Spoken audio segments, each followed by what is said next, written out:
Heart attack যদি কারো হয় কিভাবে বুঝবেন দেখেন, বুকের ঠিক মাঝখানে চাপ আসবে। অনেকে ভাবে বাম পাশে ব্যথা, কিন্তু তা নয়।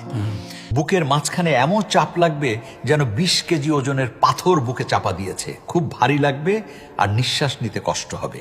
মনে হবে ভারী কিছু চাপ দিচ্ছে, আর ব্যথাটা শোল্ডার হয়ে বাম হাতের দিকে ছড়িয়ে পড়বে। হাতটা কেমন যেন কপ কপ করতে থাকবেন। ওই সময় শরীর দিয়ে প্রচুর ঘাম ছুটবে, সাথে প্রচন্ড শ্বাসকষ্ট হবে, বমি বমি ভাব আসতে পারে এবং মনে তীব্র মৃত্যুর ভয় জাগবে। এই কয়েকটা লক্ষণ যদি দেখেন তবে কাল বিলম্ব করবেন না।